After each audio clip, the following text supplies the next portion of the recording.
Excellent. So welcome everybody. I'm super excited today to be here with Jerry Yu, and he's talking on behalf of his co-authors Olivier Droulers and Sophie Lacoste-Badie about their new paper, which has just come out in the spring issue of JAR. That's Ignite the Scent, the Effectiveness of Implied Explosion in Perfume Ads, How Dynamic Images and Messaging Drive Scent Perception and Purchase Intention. So thank you so much, Jerry, for taking the time to talk more with us about your article. All the way from France as well too. Thank you for the invitation. And I think in this recent article, along with my colleagues, Olivier and Sophie, in fact, we first identified a new conceptual metaphor. This is explosion is sensory intensity, and then we identify a new heuristic reasoning. This is what we call the intensity persistent heuristic. In fact, a conceptual metaphor seems a little bit hard to understand at the first time, but in fact, it's very easy. It refers to the conceptual mapping between a relatively concrete bodily experience and a more abstract concept. Taking the explosion intensity conceptual metaphor, for example, the thing is that in our life, we encounter explosion frequently. For example, when we watch TV, films, or when we cook popcorns. The thing is that each time when we experience explosion, we notice intense heat, intense luminance, intense sounds, intense shock waves. Yeah. So gradually, our brain connect the areas processing explosions, areas processing sensory intensity together because of the synaptic plasticity. What is important is that at the end of the day, we tend to understand sensory intensity in terms of explosion. So this is what we call the explosion intensity conceptual metaphor. And okay, so you're saying that like an explosion, basically we connect explosions with intensity in our brain. Is that what you're saying? Or? Yeah, exactly. And in fact, in certain languages, such as Mandarins, people use explosion-related semantics or words to express the intensity of their experiences. Oh, interesting. Yeah. And so let's move to the heuristics. And in fact, heuristics are essentially simplifying strategies we use to make a very rapid judgment without making too many efforts. And it sounds a little bit risky for our lives, but in fact, when two concepts are highly correlated, they have very high predictive values. So taking scent intensity and scent persistence, for example, both of them are largely determined by fragrance concentration in the air. So we think that probably our consumers will first notice this increased scent intensity, because of which they reason about the scent persistence. So that's what we call the intensity persistence heuristic. And so the bigger the explosion, the more the scent's going to be stronger, and the longer it's going to last. Is that right? Yes, that's it. So we starting from the explosion and moving to intensity and arriving at persistence. That's the process. Besides, we also generalize the concept of implied emotion. So traditionally, implied emotion is not something very new, because one decade ago, marketers started to publish on implied emotion occasionally. But the thing is that conventionally, yeah.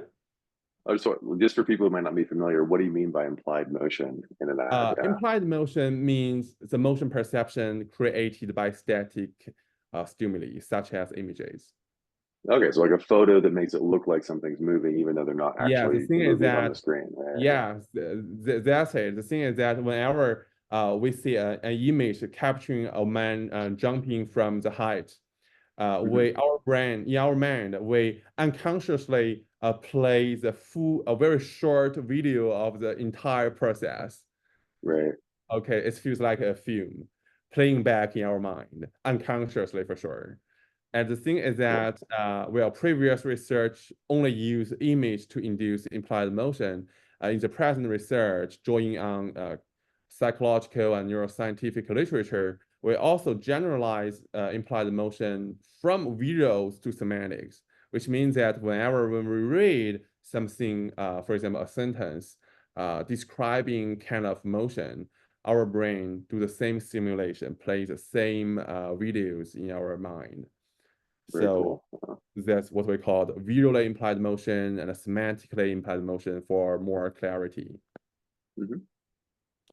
So applying the three pillars to a perfume advertising context, we conducted 5 experiments in It's 4 impressive. major perfume consumption markets, the UK, the US, France, and China.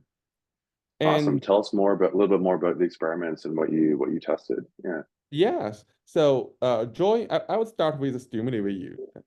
Drawing on semantically implied motion, in fact, we created perfume slogans. For example, Mhm. blooms exploding in the air.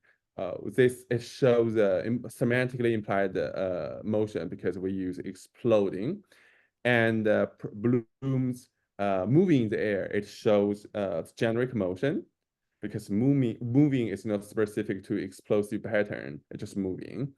And Mhm. we also created a control condition that's blooms in the air. There's no motion at all in Mhm. the slogan. Regarding visually implied motion, in fact, we created a print advertisement for perfumes where we display an exploding bottle of perfume surrounded by a spray blast. So it feels like a visual Let's see image. it. Okay. Yes, Yeah. where you can see the explosion. And we found that compared to the static condition, both slogans and print ads showing implied explosion can significantly increase perceived scent intensity, which later translates into increased scent persistence. And finally, it cultivates our purchase intention and encourages our choices for the perfume. That's very cool. Yeah. Yes, marketers need money and consumers want to buy something. So we are helping to bridging the consumers and marketing sides. Additionally, we also ruled out the generic motion as an alternative explanations because remember, more and more research indicates that the motion per se, not the explosive pattern, can communicate sensory information. Mhm. For example, I have published one article 2 years ago showing that motion, regardless of the pattern, can communicate, for example, tastiness. So it is Yeah. likely that the observed effect on scent intensity and scent persistence comes from the generic motion nature rather than the explosive pattern. Okay. However, because remember that in the slogan experiment, we create the implied explosion condition, a generic slogan, a motion slogan, and the static slogan. It is found that it is only the implied explosion condition that creates significant higher perceived scent intensity. There's no Interesting. Yeah. actual differences between the two other conditions, ruling out the generic Just motion motion. and Yeah. alternative explanations in So this the way. explosion is something special compared to just motion Very itself. special. It's Yeah. dynamic, but it's different. Very cool. So Yeah. that's basically what we have then in this article in That's general. awesome. I love the fact that you've got multiple studies. I love the fact that you're, bringing these different concepts together and looking at something that's new and interesting as well. So I'm thinking from like an advertiser perspective. I mean, obviously, it sounds like for sensory sort of type products, it sounds like explosions are a good thing to go through and use, right? Mhm. Are there any sort of other implications or takeaways you think that would be important for advertisers to think Yeah, about in terms of your article and the findings you have? Yeah. I think there could be several key takeaway from this article. And the first one is about the generalized idea of implied motion. In fact, we found that both slogans and the print advertisement, to put it another way, both visually, semantically, and visually implied motion create similar effect. So for advertisers, I think they can play with motions using very diverse marketing stimuli. For example, Mhm. product names and brand names, product slogans, and also online post captions on social media, and also packaging, advertising, etc., combining both semantic elements and visual elements to create a more consistent advertising campaign.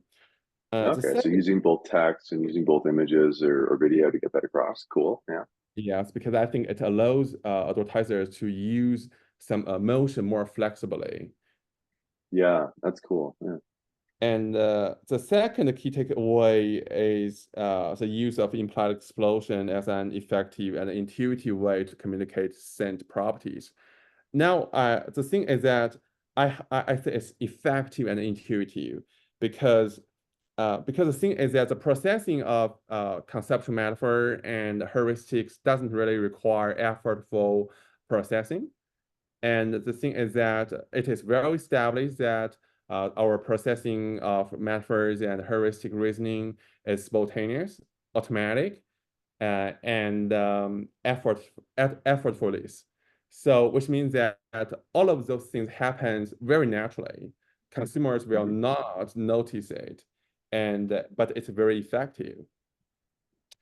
And another thing is that regardless of nationality, we all experience explosion and scent in more or less a similar That's way. true. Yeah. And producing the same explosion intensity metaphor and intensity persistent heuristic. And that's why, in fact, we found a very similar effect, if not totally identical, among American, French, Chinese, British participants in those countries. And That's great to see, right? It therefore, really shows your effects are robust and they are very yeah, universal. Yeah. I think yes, and we think that advertisers could apply implied explosion confidently, more or less, in different countries, hopefully creating a more consistent presence of the products, the perfume, and the brand as well in the global stage. That's awesome. Yeah. And we also think that the last takeaway is very simple, but it's very important. Our results show that consumers from different countries consistently prefer more lasting perfumes. So just create the perfumes that rest a little bit longer on consumers' body and somehow communicate Right. it to the audience. Yeah. It makes sense. It makes better value. You can enjoy the product longer. And it's Cool. more Yeah. convenient and pleasant. Yeah, definitely. Awesome. Okay. Great set of implications there. I'm also curious, and I think it's always interesting to sort of like ask authors, where did the idea come from for the paper? I think this is quite interesting because it dates back to my days during the pandemic. Because Okay. I love perfumes. I regularly buy it. I'm a big fan of it. The thing is that at the very beginning of the pandemic, there are several rounds of lockdown imposed in France. Mm, yeah. So at that time, I can literally not go to the physical Sephora stores or Market stores to open a bottle, spray it on the blotter stripe, and sniff a little bit to really feel it. Instead, I can only browse online and read those a little bit very lengthy, but also very fancy descriptions about their nose and their sense of a perfume. The thing is that I found that it's very hard to understand those descriptions. Very, very Yeah. hard to understand it. It feels like I read a lot, but I understand a little. And later, I talked with my friend who at that time was a e-commerce manager of Gagland, the leading luxury perfume brand, and the digital supervisor in the perfume and cosmetic department in LVMH. Mhm. Surprisingly, I found that they were troubled by the same problem. Consumers Interesting. are relying more and more on online shopping for their perfumes. However, it is very challenging for marketers to communicate the actual scent of a perfume. Mm, For luxury perfume brands, it is easier to get your consumer to buy one, but it's more difficult to satisfy those demanding consumers after their first try. The thing mm, is that the post-consumption disappointment might create a very negative feelings attached to the brand, which is very dangerous for luxury Hmm. brands, and it's also reduce the consumers' welfare. So at that point, I think I might have to find a new way to communicate scent properties in a very intuitive, automatic, and easy way. Mhm. I want something that happens very naturally. Because I have been working on implied emotion and the conceptual metaphor, so I decided to combine all of those elements to see if there is any chemistry and magic. That's cool, right? So it really came out of the lockdown, the constraints that imposed, but it also was an extension of research you're already working on, and obviously your familiarity with the topic and area. That's Oh, quite thank you. cool. Yeah. Yeah. Thank I'm also you. curious as well too, and I think often I always say this during the podcast, but I think a lot of times, like especially more junior scholars, don't realize that there's a lot of work and oftentimes many challenges that go into writing successful articles. So I'm curious to ask, like, were there any sort of challenges you and your team faced when you were going through and working on this article? Yes, for sure. And in fact, this paper stemmed from a part of my doctoral work years several 2 or 3 years ago. And the initial idea for this, the thing is that I think I ran into basically three major challenges. Hmm. So I think the first one is the operationalization of implied explosion. It's not very easy for us to create implied explosion in a realistic way. So That's for interesting. I would never have guessed that. Yeah. yeah, for slogans, in fact, we collected hundreds of real-world perfume slogans based on which we try to find some similarities and create our own perfume slogans for the experiment one. But it is way more difficult to create visually implied explosion for other experiments. At the very Huh. beginning, we talked about we talked with a local design agencies in Brittany, and they somehow created some images using 3D rendering, but the result just didn't really good enough for us because the Oh, solid edges were too a little bit sharp, and the dynamism of the liquid, the perfume, was actually a little bit too rigid. So we okay. switched to another design agency in France, and we also tentatively approached to Mario Godlewski. He is a leading visual artist in the perfume advertising domain. He has been Oh, working neat. Yeah. closely working for Dior, for Louis Vuitton, for Lancôme, for Tom Ford, and also for other luxury perfume brands to create their iconic perfume advertisement. So I Oh, emailed him, and he is so generous that allowed us to use some of his work, which has never been published in either France or US. And in fact, that's awesome. yes. In fact, he has shot a series of exploding bottles for Dior years ago. And he said, "Hey Jerry, if you want to use it, you can use it. You can adapt a little bit, and it's for your research. I support you, and thank you very much." I say thank you very much to Matthew. So he's literally a talent. So at the end That's of the day, awesome. Yeah. the final stimuli in the experiment, the last experiment, were actually created for the Dior brand by the real talent who really worked for the real Dior. So it's hyper realistic. That's amazing. Yeah. Fantastic to see too. Yeah. And I really feel, I really want to thank you to Matthew. He's so nice and supportive and Definitely. Yeah. generous, etc. And the second challenge is, in fact, generalizability. This is a little bit a cliche, but it's very important for the research, I think, because I think for a business research, we have to offer implications, actionable implications for managers. By to be actionable, I think it must be based on reliable findings, and it should be easy to apply. So to this end, we try to create conceptual replications systematically by using different stimuli, by using different samples from 4 major countries, and using different tasks and measurements. And the Mhm. same explosion, intensity, persistent postures, and choice model has been conceptually replicated for several times. So I think there's a way we address the generalizability of our research.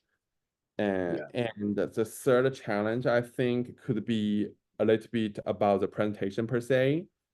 During the review process, our reviewer asked us to present our research in a more professionally friendly way.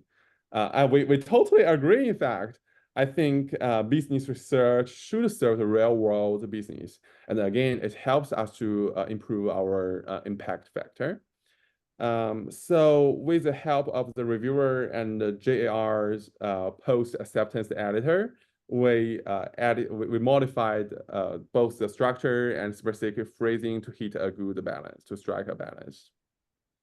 That's That's the awesome. three Yeah. challenges we encountered, in fact, during this process of publication. Okay, cool. Well, thank you for describing those. Yeah. And the final question I've got is where to next, right? So where do you see potential research going next, in this area? Well, I think there are so many different new directions for the future exploration. Um, I think the first one should be new metaphors and new heuristics. The thing is that we just explored one metaphor and one heuristics. However, we have numerous metaphors and numerous heuristics in our mind. Yeah. And they can be used to communicate not only the scent, but also other sensory experience in general. The thing is that remember our processing of conceptual metaphor and heuristic is spontaneous, is automatic, and is requiring little mental efforts. So I think future research can try to search for the new conceptual metaphors and the new heuristics which are suitable to communicate sensory information. To this end, I think motion-related metaphors can be very promising. On Mhm. the one hand, I think linguistic research indicates that our understanding of abstract concept is largely based on our understanding of motion-related concepts, for example, Mhm. directionality. On the other hand, consistent with this statement, existing literature started to find the effect of different motion in different dimensions on scent perception. For example, in this present article, we found how implied explosion shapes scent perception. And I think there's another article published before, and it explores how upwards movement indicates scent lightness. So altogether, Oh, I interesting. think future Yeah. research could continue to explore new types of motion, for example, rotation, accelerating motion, Mhm. and also other types of motion to see how it works for sensory perception in general. That's And very cool. yes, I think it could be very interesting because conceptual metaphor and heuristics are very easy to apply anyway for in the context of advertising and marketing. And the second topic on the research agenda is potential moderations. And I think in our present work, we investigated a mediation model, but not a moderation. But this partially because, as I explained, that we have the same set of metaphor and the same set of heuristic, so the effect of explosion and its downstream effect should be largely similar. But Mhm. this doesn't really exclude the possibility of any potential boundary effects. And in fact, I think certain personal traits such as cognition, need for cognition, personal need for structure, could be very relevant for this question. For example, for people who are very high in personal need for structure and high in need for cognition, they very enjoy effort for thinking, and they are less tolerant to uncertainty. So in this case, I think consumers might rely less on heuristic and conceptual methods, but instead they might read more about the lengthy description and the labels and names and other information, etc., etc. And I think the third area of focus is to find new mechanisms in addition to conceptual metaphor and heuristics. The thing is that, I mean, heuristics and conceptual metaphor work, but how about other theories and mechanisms? And I think it's a new The other interesting ways, right? topic. Yes, because you always want to offer new options for the marketer, advertiser, for them to make a very flexible choice. And lastly, I would like to call for more collaborations with advertising professionals. I think this is particularly relevant for JAR because Definitely. JAR is Yeah. very well known for its highlight on the balance between the industry and the academia. And in fact, a research project can be inspired by the real world problem faced by advertisers. And the empirical investigation can also be supported and even enhanced, enriched, empowered by the participation of professionals. And I think, especially for advertising research, professionals can create very realistic stimuli, and they can Definitely. help Yeah. us to set up the hyper-realistic field experiment, for example, in the boutique or in the store or on the website. And sometimes they also can offer us some internal data, for sure with the permission of the management, but this kind of supplementary information can be used as secondary data to support our investigation, etc., and etc. Awesome. Well, thank you so much, Jerry, for sharing so much great insight on the article that you and your co-authors have that came out. We're super excited to have that, and thank you for publishing in JAR and being so enthusiastic about industry academic collaborations as well too. That's awesome. Thank you again for the invitation, and merci encore à nouveau, and looking forward to contributing to JR in the near future once again. Awesome. Thank you. So see you then. Shall we end right now?